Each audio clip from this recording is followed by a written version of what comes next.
پہ کوئی آفت آتی وہ روزوں میں اضافہ کر دیتی، اور بادشاہ جب دیکھتے کہ ہمارے وہاں موتیں زیادہ ہو رہی ہیں، جانور زیادہ مر رہے ہیں، انسان زیادہ مر رہے ہیں، تو اپنی رعایا میں یہ حکم جاری فرما دیتے کہ تم اپنے روزوں میں 10 روزوں کا اضافہ کر دو۔ روایتوں میں آتا ہے کہ پچھلی امتوں نے اضافہ کرتے کرتے 60 تک روزہ رکھا ہے۔ یعنی روزہ جو ہوتا ہے وہ مصیبت ٹالنے کا یہ مجرب عمل ہوتا ہے، یعنی ان پر جب کوئی مصیبت آتی، جب موتیں زیادہ ہوتی، کوئی وبا آ جاتی، کوئی بیماری آ جاتی، وہ اپنے روزوں میں اضافہ کر لیتے۔ 30 روزے رکھ رہے ہوتے تو وہ اس میں اضافہ کر کے 40 کر لیتے، 40 رکھ رہے ہوتے تو اس میں اضافہ کر کے 50 کر لیتے، 50 رکھ رہے ہوتے تو اس میں اضافہ کر کے 60 رکھ لیتے۔ لیکن اللہ تعالیٰ نے امت محمدیہ کی آسانی کے لیے صرف 1 مہینے کے روزے ہم پر فرض کیے، اور سال میں چند مخصوص دن کے علاوہ ہم سارے سال نفلی روزے رکھ سکتے ہیں۔ اور نبی علیہ الصلوۃ والسلام شعبان المعظم میں، یعنی جو مہینہ چل رہا ہے، ہمارے آقا علیہ السلام اس مہینے میں کثرت کے ساتھ روزے رکھا کرتے تھے۔ تو سب سے پہلے آنے والی جو ہماری تقریب ہے، آنے والا جو مہینہ ہے، اس کی اہمیت کو سمجھیں۔ یہ سال کا ایک ٹریننگ پیریڈ ہوتا ہے کہ مسلمان اپنے آپ کو اس بات پر آمادہ کرتا ہے کہ ہمیں روزہ رکھنا ہے۔ ہم ان حلال چیزوں سے بھی خود کو روک لیتے ہیں جن کا استعمال کرنا عام دنوں میں ہمارے لیے حلال ہوتا ہے۔ دیکھیں، بندہ پیاس کی شدت سے تڑپ رہا ہوتا ہے، لیکن یہ نہیں کہتا کہ میں کمرہ بند کر کے پانی پی لوں۔ بندہ بھوک لگی ہوتی ہے، لیکن کبھی یہ نہیں کہتا، چھوٹا بچہ بھی روزہ رہتا ہے نا تو ایک ذوق شوق کے ساتھ روزہ رہتا ہے کہ نہیں مجھے کچھ نہیں کھانا۔ اس کی مائیں پھسلاتی ہوئی نظر آتی ہیں، بیٹا تم ایک گال سے روزہ ہو، ادھر سے کھا لو ادھر سے کھا لو، وہ بچہ کھانے کو راضی نہیں ہوتا۔ آپ دیکھیں کمال کی برکت رمضان المبارک کی ہے، لیکن ہم اس برکت کو بچا نہیں پاتے۔ روزہ جاتے جاتے ہمارے ہاتھوں میں رہتا ہے تو عید کا 2 نیا جوڑا، جبکہ اللہ نے قرآن مجید میں ارشاد فرمایا لعلکم تتقون، تم پہ روزے اس لیے فرض کیے گئے ہیں کہ تم اللہ سے ڈرنا سیکھ جاؤ، تم یہ سیکھ جاؤ کہ تمہیں زندگی میں اپنے تقویٰ کیسے اختیار کرنا ہے۔ اور تقویٰ کیا ہے؟ آپ کا بچہ جو اس لیے نہیں کھاتا نا کہ اللہ دیکھ رہا ہے، مجھے روزہ رکھنا ہے، مجھے اللہ کی رضا جوئی حاصل کرنی ہے، آپ کو اپنے بچے کے دل و دماغ میں اسی یقین کو مزید پختہ بنانا ہے، اسی یقین کو اور مضبوط بنانا ہے، اور ایسا نہ ہو کہ ہم عید یوں منائیں کہ رمضان کی ساری عبادتوں پہ پانی پھیر دیں، ہم عید کی رات میں اتنی عیاشیاں کریں کہ رمضان کی عبادتوں پہ پانی پھیر دیں، بلکہ رمضان المبارک نہایت اہتمام کے ساتھ، سکون کے ساتھ، بلکہ ہمارے بزرگوں کا تو طریقہ رہا ہے کہ وہ عید کی خریداری شعبان میں ہی کر لیتے۔ کپڑے پہننا چاہیے اللہ کے شکرانے کے طور پہ، اللہ نے دیا ہو تو پہنیے، ورنہ پرانے کپڑے دھلا کے پہن لیجئے، اس میں کوئی بری بات نہیں، پرانا کپڑا پہننے میں کوئی شرم نہیں آنی چاہیے۔ تو ہمارے جو اسلاف تھے وہ شعبان میں ہی رمضان عید کی تیاری کر لیتے، اور رمضان المبارک میں خود کو فارغ رکھتے اور خوب عبادتیں کرتے۔ یہاں تو دیکھا جاتا ہے جناب، پہلے رمضان سے 30 رمضان تک بازار آباد کر دی جاتی ہے، بازاروں میں اتنی کثرت سے ازدحام ہوتا ہے کہ پیر رکھنے کی جگہ نہیں ہوتی ہے۔ مجھے بچپن کا یاد ہے کہ ایک بار غلطی سے مدینہ مسجد کے پاس آ گیا خالو کے ساتھ، تو شاماروک میں گھسا، لوگوں نے دھکا دے کے بڑی مسجد پہنچا دی، اتنی بھیانک بھیڑ ہوتی ہے رمضان المبارک۔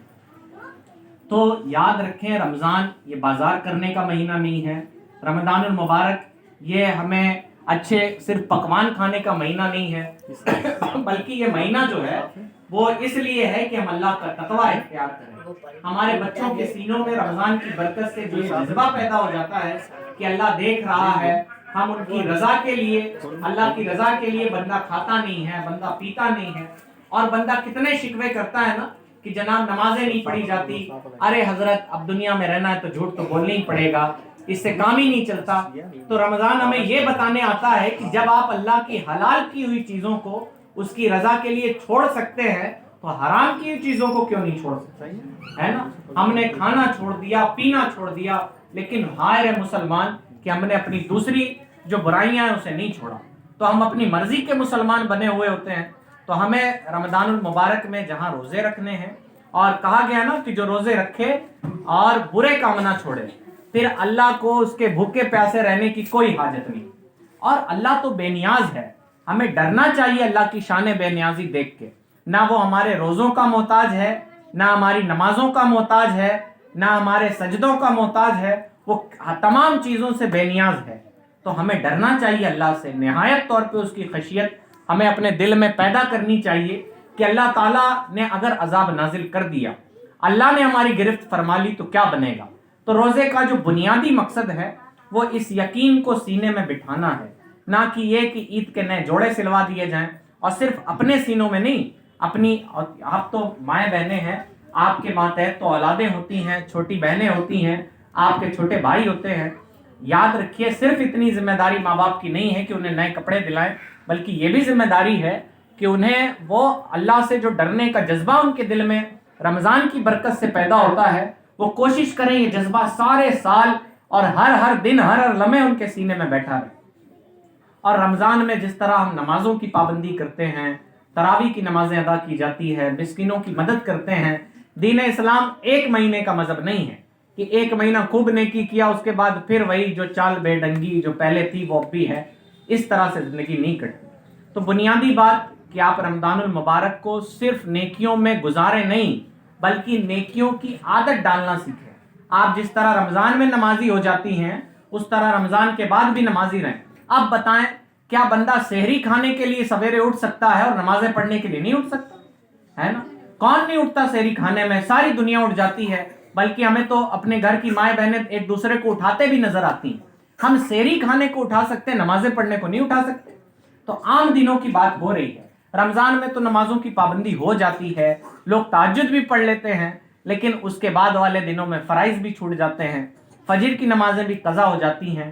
تو یاد رکھیں آپ عبادتیں کریں، ساتھ عبادتوں کی عادت ڈالنے کی کوشش کریں، ہے نا؟ یہ عہد کریں اپنے آپ سے کہ رمضان المبارک کے ایک مہینہ جو ہم نمازی ہوئے ہیں، اللہ نے چاہا تو ہم کوشش کریں گے کہ اس کا اثر ہمارے 11 مہینے پہ بھی مرتب ہو جائے۔ ہم کوشش کریں گے کہ ہم 11 مہینے کے نمازی بن جائیں، ہم زندگی بھر کے سچے پکے مسلمان بن جائیں۔ یہی مقصد ہوتا ہے رمضان المبارک کا۔ اس کے ساتھ ساتھ رمضان میں کچھ اہم کام کیے جاتے ہیں، اسے بھی یاد رکھیں، جیسے غریب مسکینوں کی مدد کی جاتی ہے۔ جناب دین اسلام خود غرض دین نہیں ہے کہ پتہ چلا خود کو سکھا دیا کہ سوئیاں کھاؤ، بہترین پکوان پکاؤ اور اس کے بعد نئے کپڑے خریدو۔ آپ دیکھیں نبی کی شان، دیکھیں کس شان سے نبی نے دنیا کو نوازا ہے۔ آج تو مسلمان بڑے خود غرض ہو گئے، غیروں کی تو چھوڑیں اپنوں کی مددیں نہیں کرتے۔ نبی علیہ السلام عید کی صبح اپنے صحابہ کے ساتھ جا رہے تھے تو راستے میں دیکھا ایک بچہ خوب رو رہا ہے نا، بھکار مار مار کے رو رہا ہے۔ نبی علیہ السلام اس کے قریب جاتے ہیں، پہلے اس سے اس کی مصیبت نہیں پوچھتے، روایتوں میں آتا اسے اپنے گلے سے لگاتے ہیں اور پھر کہتے ہیں اے بیٹا بتاؤ تمہارے ساتھ کیا ہوا ہے۔ وہ رو کے کہتا ہے اے اللہ کے رسول، میرا والد پچھلے سال زندہ تھا اور جیسے دنیا والے سامان لیے جا رہے ہیں نا، میرے والد نے بھی میرے لیے جوڑے لیے تھے، میرے لیے سامان لیے تھے۔ دیکھیں نبی کی شفقت، دیکھیں نبی علیہ السلام اس بچے کو لے کے اپنے گھر آتے ہیں۔ اگر ہم غریبوں پہ رحم کرتے بھی ہیں نا تو غریبوں جیسا رحم کرتے ہیں۔ وہ رومی بھائی کا کہنا ہے کہ لوگ غریبوں کی شادی کراتے ہیں، غریبوں سے شادی نہیں کرتے، ہے نا؟ اگر غریبوں سے شادی کرنے کا رواج ہو جائے تو غربت دور ہو جائے۔ لوگ غریبوں کی مدد، لوگ غریبوں کو کھانا بھی کھلاتے ہیں تو وہ باہر والی چوکی پہ بیٹھا کے کھلاتے ہیں، مزدوروں والی پلیٹ میں کھلاتے ہیں۔ نبی علیہ السلام حضرت فاطمہ کے پاس اس بچے کو لے کے آتے ہیں اور کہتے ہیں فاطمہ تم نے جیسے حسن و حسین کو تیار کیا ہے اس بچے کو بھی تیار کر دو، کوئی فرق نہیں کرنا، تم نے جیسے اپنے بچوں پہ شفقت کی ہے ان پہ میں یہ نہیں فرمایا کہ انہیں نئے کپڑے پہنا دو، انہیں عطر لگا دو، تیل، کہا نہ، جیسے تم نے حسن و حسین کو تیار کیا ہے اسے بھی تیار کر دو۔ اور اس کے بعد خود وہ نبی علیہ السلام انہیں لے کے عیدگاہ کی طرف جاتے ہیں۔ یہ ہوتا ہے اپنی خوشیوں میں دوسروں کو شریک کرنا، جس کا درس ہمارے نبی علیہ السلام نے ہمیں دیا ہے۔ آج کا ماحول یہ ہے، وہ بڑی معذرت کے ساتھ ساس بہو کی جنگ کے بارے میں تو کہا جاتا ہے کہ یہ ایک ایسی عالمی جنگ ہے جو دنیا کی ساری جنگیں ختم ہو گئی، ابھی ختم ہی نہیں۔ بتائیں جناب، مسلمان ہو کے ایک گھر کی ماں بیٹی کی نہیں ہو سکی، ایک گھر کی ساس بہو کی نہیں ہو سکی اور بہو ساس کی نہیں ہو سکی۔ مذہب اسلام تو یہ سکھاتا ہے کہ غیروں کا بھی خیال رکھا جائے اور اس شان سے رکھا جائے کہ اس پہ گراں نہ گزرے کہ وہ غیر ہے، بلکہ اسے اپنا بنا کے اس کی مدد کی جائے۔ آپ کو معلوم روایتوں میں آتا ہے اس ساتھ بھی نہیں منائی تھی جو رسول اللہ کے ساتھ منائی، ایسی کمال کی شفقتیں تو میرے باپ نے بھی مجھ پہ نہیں کی تھی جیسی رسول اللہ نے مجھ پہ کی ہے۔ تو تھوڑا مدد کرنے کا جو مزاج ہے وہ ہمیں بدلنا چاہیے۔ اس مہینے میں زکوٰۃ نکالے جاتے ہیں، صدقہ فطر نکالا جاتا ہے، بڑی ڈھٹائی کے ساتھ لوگ مدد کرتے ہیں اور ایسا دکھاتے ہیں کہ ہم تو بڑے سیٹ صاحب ہیں اور اللہ نے مجھے توفیق دی تو لے لو پیسے. ایسے نہیں، تھوڑا